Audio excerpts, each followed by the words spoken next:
আসসালামু আলাইকুম। আসার মিনি কিচেনে সকল বন্ধুদের স্বাগত জানিয়ে শুরু করছি। আজকে আমি নিয়ে এসেছি গ্রাম বাংলার মানুষের খুবই জনপ্রিয় একটা রেসিপি, একদম ইউনিক একটা রেসিপি। জমি থেকে তুলে আনা টাটকা খোলামকুচি শাক দিয়ে মুসুর ডালের রান্না, খুবই স্বাস্থ্যকর এবং সুস্বাদু একটা রেসিপি।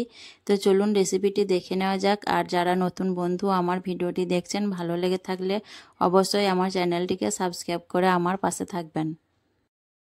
খোলামকুচি শাক দিয়ে মুসুর ডাল রান্নার জন্য দেখুন এখানে আমি 1 বাটি মুসুর ডাল নিয়েছি। আর ডালের পরিমাপটা 100 গ্রামের মতো হবে। তো আপনারা চাইলে ডালের পরিমাণ বাড়িয়ে কমিয়ে নিতে পারেন। তো এখন আমি ডালের বাটিটা সাইডে রেখে দিচ্ছি। আর এখানে দেখুন আমি একদম জমি থেকে তুলে আনা টাটকা খোলামকুচি শাক নিয়েছি। আর শাকগুলো একদম কচি কচি শাক, এই নতুন হয়েছে শাকগুলো। আর এই শাক খাওয়া কিন্তু আমাদের শরীরের জন্য খুবই উপকারী, ক্যালসিয়ামের ঘাটতি পূরণ করে। তো যারা এই শাক খান না বা এখনও পর্যন্ত খাননি, তাদেরকে বলবো অবশ্যই এই শাক কিন্তু অবশ্যই খাওয়ার জন্য। আমাদের শরীরে ক্যালসিয়ামের ঘাটতি পূরণ করে, খুবই উপকারী একটা শাক। তো শাকগুলোকে দেখুন আমি ধুয়ে বেছে খুব ভালোভাবে পরিষ্কার করে নিয়েছি। আর পরিমাণ মতো শাক আমি এখানে নিয়ে নিয়েছি। তারপর আমি মসুর ডালগুলোকে দেখুন একটা বড় বাটির মধ্যে নিয়ে নিলাম। দিয়ে আমি পানি দিয়ে খুব ভালোভাবে ডালগুলোকে হাত দিয়ে কষলে কষলে 3-4 বার পানি পাল্টে পাল্টে ধুয়ে নেব। এতে করে ডালগুলো খুব ভালোভাবে পরিষ্কার করে ধোয়া হয়ে যাবে। ডালগুলোকে ভালোভাবে ধুয়ে নেওয়ার পর আমি এদিকে গ্যাসটা অন করে একটা হাঁড়ির মধ্যে অল্প পানি দিয়ে বসিয়ে দিয়েছি। আমি শাকগুলোকে একটু ভাপিয়ে নেব, তার জন্য একটা ছোট হাঁড়ির মধ্যে আমি পানি বসিয়ে দিয়েছি। যে শাকগুলোকে দেখুন আমি দিয়ে দিচ্ছি।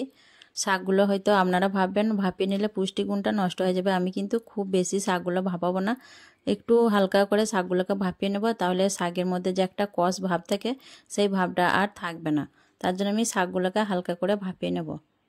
শাকটা দেখুন বেশ ভালোভাবে ফুটে উঠেছে। এর থেকে আর আমি বেশি শাকটা ভাপাবো না, শুধুমাত্র ভালো করে ফুটিয়ে নিয়েছি।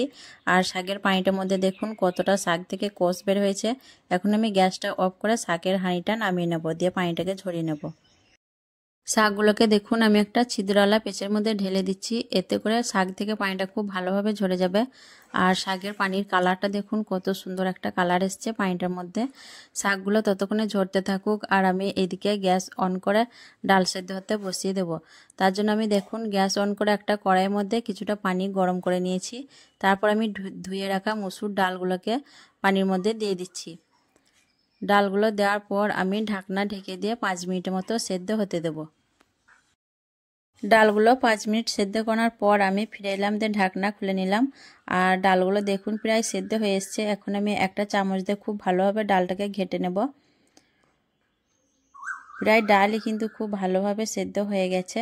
ডালটা 10%-এর মধ্যে দেখুন 8%-এর মতো সেদ্ধ হয়ে গেছে। আর এভাবেই ডালটাকে সেদ্ধ করে নিতে হবে। ডালটাকে ভালোভাবে চামচ দিয়ে ঘেটে নেওয়ার পর এখন আমি দিয়ে দেবো ভাপিয়ে রাখা খোলামকুচি শাকগুলো। শাকগুলো দেওয়ার পর আমি দিয়ে দিচ্ছি 1 গ্লাস পানি। খুব বেশি আমি ডালটা পাতলা করব না, তার জন্য 1 গ্লাস পানি দিয়ে দিলাম। আর দিয়ে দিচ্ছি চা চামচে 1 চামচ নুন। নুনটা অবশ্যই নিজেদের স্বাদ অনুযায়ী দিয়ে দেবেন। আর দিয়ে দিচ্ছি খুব অল্প পরিমাণ হলুদের গুঁড়ো। দিয়ে আমি নাড়াচাড়া করে ডালের সঙ্গে শাকগুলোকে খুব ভালোভাবে মিশিয়ে দিয়ে 3 থেকে 4 মিনিটের মতো হাই ফ্লেমে আমি রান্না করে নেব। তাহলেই কিন্তু খুব ভালোভাবে ডাল আর শাকগুলো সেদ্ধ হয়ে যাবে। যেহেতু কচি শাক, সেদ্ধ হতে খুব বেশি সময় লাগবে না। আর তাছাড়া শাকটা প্রথমে একটু ভাপিয়ে নিয়েছিলাম, তার জন্য খুব তাড়াতাড়ি সেদ্ধ হয়ে যাবে। আর এখানে আমি একটা ছোট্ট টিপস বলে রাখি, শাক রান্না করার সময় কিন্তু ঢাকনা দিয়ে রান্না করবেন না, তাহলে শাকের কালারটা নষ্ট হয়ে যায়, ফ্যাকাশে একটা ভাব চলে আসে। শাক রান্না সবসময় ঢাকনা ছাড়া করবেন, দেখবেন শাকের কালারটা খুব সুন্দর বজায় থাকবে। 3-4 মিনিটের মতো আমি হাই ফ্লেমে রান্না করে নিয়েছি। তারপর দেখুন শাক আর ডাল খুব সুন্দরভাবে সেদ্ধ হয়ে গেছে। আর আমি কিন্তু ঢাকনা ছাড়াই শাকটা রান্না করেছি, তার জন্য দেখুন শাকের কালারটা খুব সুন্দরভাবে বজায় আছে, একদম সবুজ ভাব আছে শাকের মধ্যে। তো এইভাবে করে আপনারাও কিন্তু ঢাকনা ছাড়াই শাক রান্না করবেন, তাহলে দেখবেন শাকের কালারটা খুব সুন্দরভাবে বজায় থাকবে। তো ডাল আর শাক খুব ভালোভাবে দেখুন সেদ্ধ করে নিয়েছি। এর থেকে আর বেশি আমি সেদ্ধ করব না, তাহলে শাকের পুষ্টিগুণটা নষ্ট হয়ে যাবে। এখন আমি কড়া থেকে ডালটা নামিয়ে নিয়ে খুব ভালোভাবে কড়াটা ধুয়ে পরিষ্কার করে তারপর আমি ডালের মধ্যে ফোড়ন দিয়ে দেবো।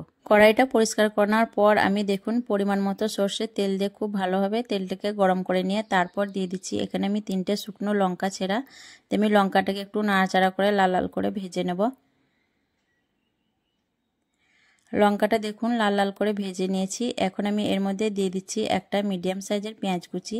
দিয়ে পেঁয়াজটাকেও আমি বেশ কিছুক্ষণ নাড়াচাড়া করে ভাজতে থাকবো, যতক্ষণ অবধি পেঁয়াজের গায়ে একটা লাল কালার চলে আসছে ততক্ষণ অবধি আমি পেঁয়াজটাকে নাড়াচাড়া করে ভেজে নেব।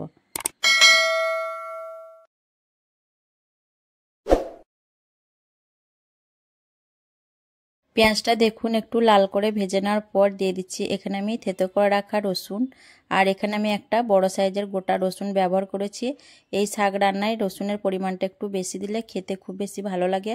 আর তাছাড়া এই শাক খাওয়া তো আমাদের শরীরের জন্য খুবই উপকারী, তার জন্য রসুনটা একটু বেশি করে দিতেই পারেন। দিয়ে আমি রসুনটাকেও দেখুন নাড়াচাড়া করে খুব ভালোভাবে লালচে করে ভেজে নেব। পেঁয়াজ আর রসুন দেখুন আমি খুব সুন্দরভাবে লালচে করে ভেজে নিয়েছি। এর থেকে আর বেশি পুড়িয়ে ভাজা যাবে না, তাহলে খেতে ভালো লাগবে না। ফোড়নটা ঠিক এইভাবে লালচে করে ভেজে নিতে হবে। তারপর আমি এখানে দিয়ে দিচ্ছি সেদ্ধ করা রাখা ডাল আর শাক। দিয়ে আমি খুব ভালোভাবে নাড়াচাড়া করে একটু ফুটিয়ে নেব, তাহলেই কিন্তু আমার রান্নাটা একদম রেডি। আর এইভাবে করে আপনারাও একবার এই শাক ডাল দিয়ে রান্না করে খেয়ে দেখবেন, খুবই মজার হয় খেতে। আর এই শাকের খুবই একটা সুঘ্রাণ বের হয় ডাল দিয়ে রান্না করলে, তার জন্য খেতে খুব বেশি ভালো লাগে।